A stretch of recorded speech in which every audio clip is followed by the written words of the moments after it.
नमस्कार दोस्तों, स्वागत है आपका आपके अपने YouTube चैनल में। आज हम जिस टॉपिक पे वीडियो बनाने जा रहे हैं वो बड़ा कंट्रोवर्शियल टॉपिक है। एक ऐसा साल्ट कह दीजिए या एक ऐसा स्टेरॉइड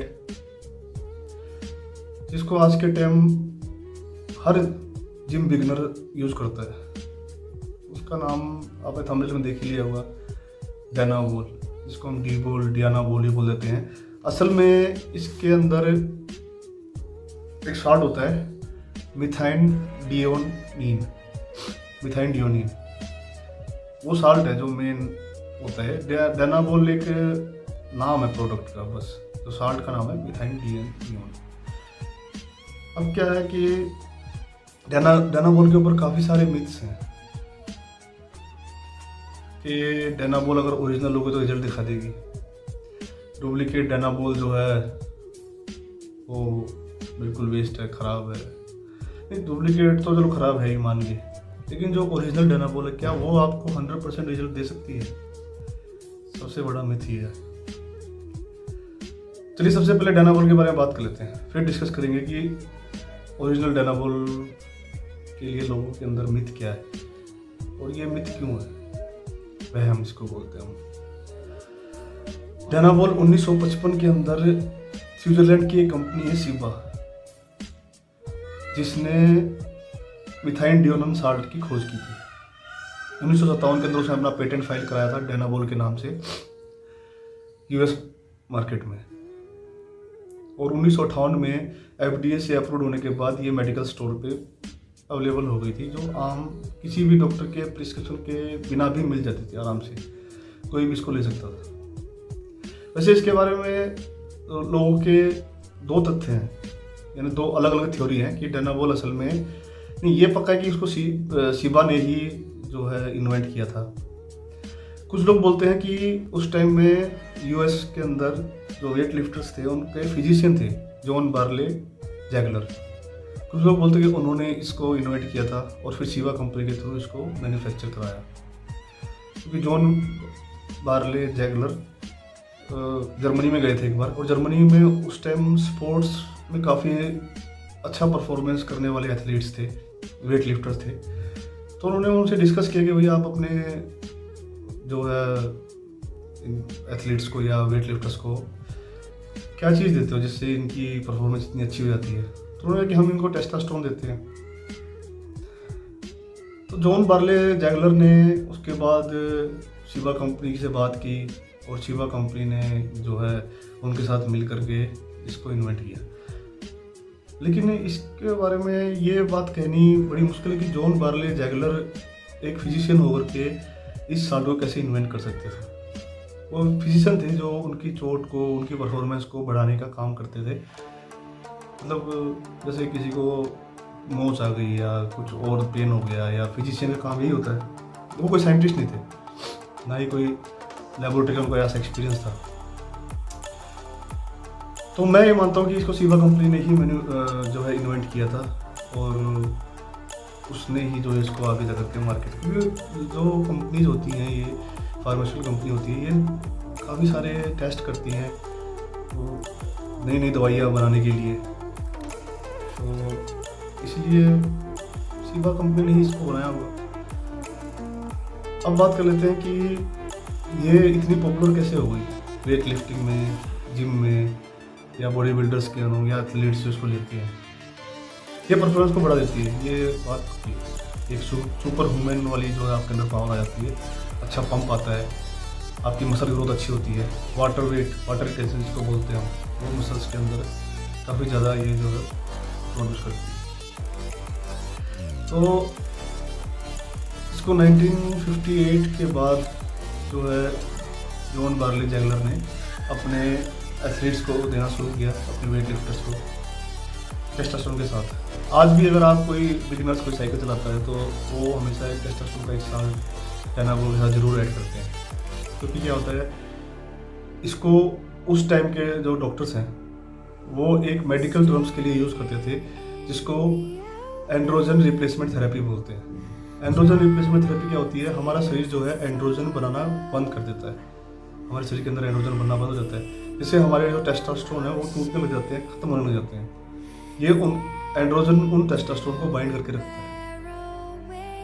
तो वो क्या करते थे, एंड्रोजन, ताकि हमारे शरीर के अंदर एंड्रोजन की एक सही मात्रा बनी रहे, उसके लिए वो अपने पेशेंट्स को डायनाबोल रेकमेंड करते थे कि आप डायनाबोल यूज़ कीजिए। लेकिन ज़्यादातर ये वेट लिफ्टर्स के अंदर ही, क्योंकि ये जब एंड्रोजन जो होता है वो जब टेस्टोस्टेरोन को बाइंड करेगा तो शरीर की पावर बढ़ेगी, मसल्स गेन होंगी और जो है एनर्जी अच्छी मिलेगी। तो टेस्टोस्टेरोन मेन हार्मोन है मेल इसका। तो उन्होंने देना स्टार्ट किया अपने वेट लिफ्टर्स को। लेकिन 1960 के अंदर जब उनका सोवियत संघ को जर्मनी बोल देते हैं, जर्मनी के साथ जब कंपटीशन हुआ तो उसमें वो सब मतलब हार गए, वो सोवियत संघ से आगे नहीं निकल पाए। तो लेकिन उस टाइम पे क्या था, जो उनको रेकमेंड किया गई थी डोसेज, जैसे 1 टैबलेट लेनी है, 2 टैबलेट, वो उससे 10-20 गुना ज़्यादा भी लेते थे, फिर भी वो हार चुके। उसके बाद 1983 के अंदर इसके साइड इफ़ेक्ट्स का धीरे धीरे पता लगा गया। 1983 के अंदर इसकी रिपोर्ट सामने आई कि इसकी वजह से काफ़ी सारे जो है साइड इफ़ेक्ट्स शरीर पे होते हैं। और 1985 के अंदर वो रिपोर्ट फाइल की गई और शिबा कंपनी ने इसको बनाना बंद कर दिया। और कंपनियाँ हैं जो बनाती थी, क्योंकि जब उन्होंने देखा कि भाई मार्केट बढ़ रही है डायनाबोल की, तो उन्होंने बनाना शुरू कर दिया। क्योंकि उन्होंने जो पेटेंट फाइल किया था, पेटेंट के अंदर क्या होता है, सिर्फ शिबा कंपनी इसको बना सकती थी, वो 10, 15 या 20 साल के लिए होता है। तो कंपनी ने उन्होंने बनाना शुरू कर दिया था, लेकिन शिबा ने इसको बंद कर दिया था 1985 में। और 1990 के अंदर जो है यूएस गवर्नमेंट ने इसको पूरी तरीके से बैन कर दिया, कोई भी कंपनी जो है डायनाबोल नहीं बनाएगी। जब यूएस ने बंद कर दिया तो ये लगभग हर देश में बैन हो गई। आज भी बनती है, लेकिन बनती है ये अंडरग्राउंड मार्केट के अंदर। तो अब आते हैं उस टॉपिक पे कि जो आप ओरिजिनल डायनाबोल ले रहे हो, क्या वो असल में असरदार है? देखिए, पहली बात तो यह है कि आप कोई भी डायनाबोल लो, ओरिजिनल या डुप्लीकेट लो, वो किसी एफडीए से या किसी ड्रग लाइसेंस कम्युनिटी जो होती है उनसे अप्रूव नहीं होती, क्योंकि अंडरग्राउंड मार्केट में बनती है और ब्लैक मार्केटिंग के थ्रू ही बेची जाती है। तो उसके अंदर जो लिखा हुआ लेवल पे कि आपको डायनाबोल के अंदर 10 mg मिथाइन DHT नॉन मिलेगा, वो होगा या नहीं होगा ये कोई नहीं बता सकता। और दूसरी सबसे बड़ी बात इसके बारे में कि जो लोग इसको परचेज करते हैं या जिन सप्लीमेंट वालों से आप ये लेते हो, उनको भी नहीं पता होता कि ये ओरिजिनल या डुप्लीकेट है। आपने एक कंपनी का प्रोडक्ट ले लिया, उसके अंदर आपको एक वो स्कैन कोड मिल जाएगा, आप वो स्कैन कर लो, कंपनी वाले इसकी का ब्यौरा दे देंगे। लेकिन वो जो ब्यौरा है, वो जो उन्होंने लिखा हुआ है, टाइप किया हुआ उसके ऊपर, वो कहाँ से अप्रूव्ड है? वो तो उन्होंने खुद ही लिखा है, मेरा प्रोडक्ट है, मैं तो अच्छा ही लिखूंगा अपने प्रोडक्ट के बारे में, मुझे बेचना है। तो ये इसका सिर्फ एक ही सॉल्यूशन है कि अगर आप मेरे से पूछोगे कि भैया हम कैसे कौन सी डायनाबोल लें, ओरिजिनल और फेक का कैसे पता करें, मेरे हिसाब से तो सारी ही डायनाबोल जो है फेक है। वो फेक डायनाबोल्स भी आपको रिजल्ट दिखा सकती है, क्योंकि जिनको हम फेक बोल रहे हैं या जिनको हम ओरिजिनल बोल रहे हैं, ओरिजिनल भी फेक ही है। क्योंकि वो फेक का मतलब क्या होता है, कोई ऐसी कंपनी उसको बनाए जो एफडीए से अप्रूव्ड नहीं है, जो अपने अंडरग्राउंड लैब में बना रही है, तो वो आपके लक के ऊपर, आपको ओरिजिनल मिल सकती है, आपको डुप्लीकेट भी मिल सकती है। लेकिन जो मैं अपना अगर एक्सपीरियंस बताऊं इसके बारे में, डायनाबोल के बारे में, तो जो ओरिजिनल डायनाबोल है वो आपको 5 या 6 दिन के अंदर रिजल्ट दिखाना शुरू कर देती है, या मैक्सिमम 10 दिन के अंदर। अगर आपने कोई डायनाबोल परचेज की, पहली बात तो आप पूरा प्रोडक्ट मत लो डायनाबोल का। अगर आप इस लालच में आ जाओगे कि यार मैं पूरा जो है इसका एक डिब्बी ले लेता हूँ, इसके अंदर 500 टैबलेट आएंगी, 100 टैबलेट आएंगी या 200 टैबलेट आएंगी, सस्ती पड़ जाएगी मुझे। सबसे पहले आप उसको टेस्ट करो, अगर आपने लेना है तो। आपको रिजल्ट नहीं मिला तो छोड़ दो उसको। लेकिन अगर आप पूरी डिब्बी ले लोगे तो आप सोचोगे यार खा ही लो, महीना तो है, महीने के बाद रिजल्ट मिल जाएगा। लेकिन वो आपने अगर 1 हफ्ता या 8 दिन उसको यूज़ कर लिया, आपके ऊपर रिजल्ट नहीं आया और आप उसको छोड़ दोगे, तो वो हफ्ते 10 दिन 15 दिन के अंदर आपके सही से पास आउट मिल जाएगी, क्योंकि आपने उसको लंबे टाइम के लिए नहीं लिया। लेकिन अगर आप उसको ले लेते हो तो फिर आप खाओगे उसको, आप उसको यार 10 दिन, नहीं तो 15 दिन के बाद, नहीं तो 20 दिन के बाद, महीना हो जाएगा यार, कोई बात नहीं, रिजल्ट तो आ जाएगा उसके बाद। तो ऐसा मत करो आप। डेनामोल अगर आप ले रहे हो तो सबसे पहले उसको टेस्ट करके देखो एक बार। मैंने जब डेनामोल ली थी तो वो डेनामोल होती थी दिल के आकार की, ब्लू कलर की एक टेबलेट होती थी उसमें डेनामोल। वैसे उसके बाद और भी कैप्सूल भी आए हैं और चीज़ें भी आई हैं।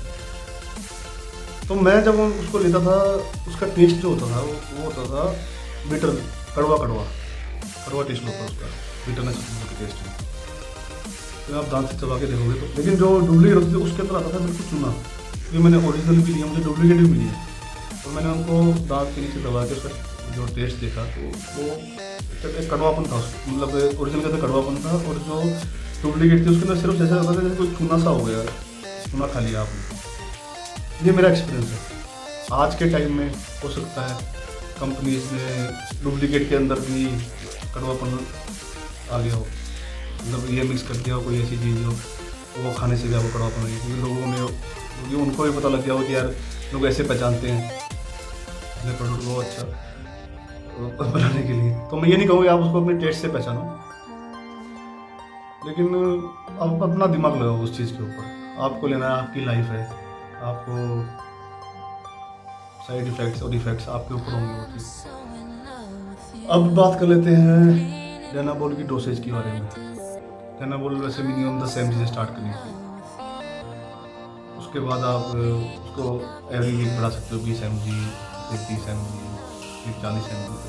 फिर उसके बाद वैसे ही जैसे उसको बढ़ाया है, एकदम से जुड़ेगा जुड़ते ही डाउन हो जाओगे, उसको जैसे आपने बढ़ाया वैसे ही उसको कम भी करना है। अगर आप ओरिजिनल, या यूँ कह लो ओरिजिनल का मतलब कि आप एक्यूरेट वही चीज़ ले रहे हो, डेनामोल के अंदर मिथाइन एस्टियोनोन ही साल्ट है, तो इसके साइड इफ़ेक्ट्स भी काफ़ी होते हैं। कई बार सर में दर्द हो जाता है, पेट अपसेट रहता है, कई बार आपको ऐसा लगेगा जैसे कि आपका शरीर थोड़ा सूज सा गया है, चेहरे में वाटर कैसे आएगी, चेहरा सूजा सूजा सा लगेगा आपको। लेकिन ये होता है डेनामोल के साथ, आप ये मत सोचना कि ये मेरे साथ भी हो रहा है, ये रियल में होता है। आप कितनी एक्सरसाइज करो, और एक इसके साथ पानी दबा के पियो, जितना हो सके उतना पानी पियो।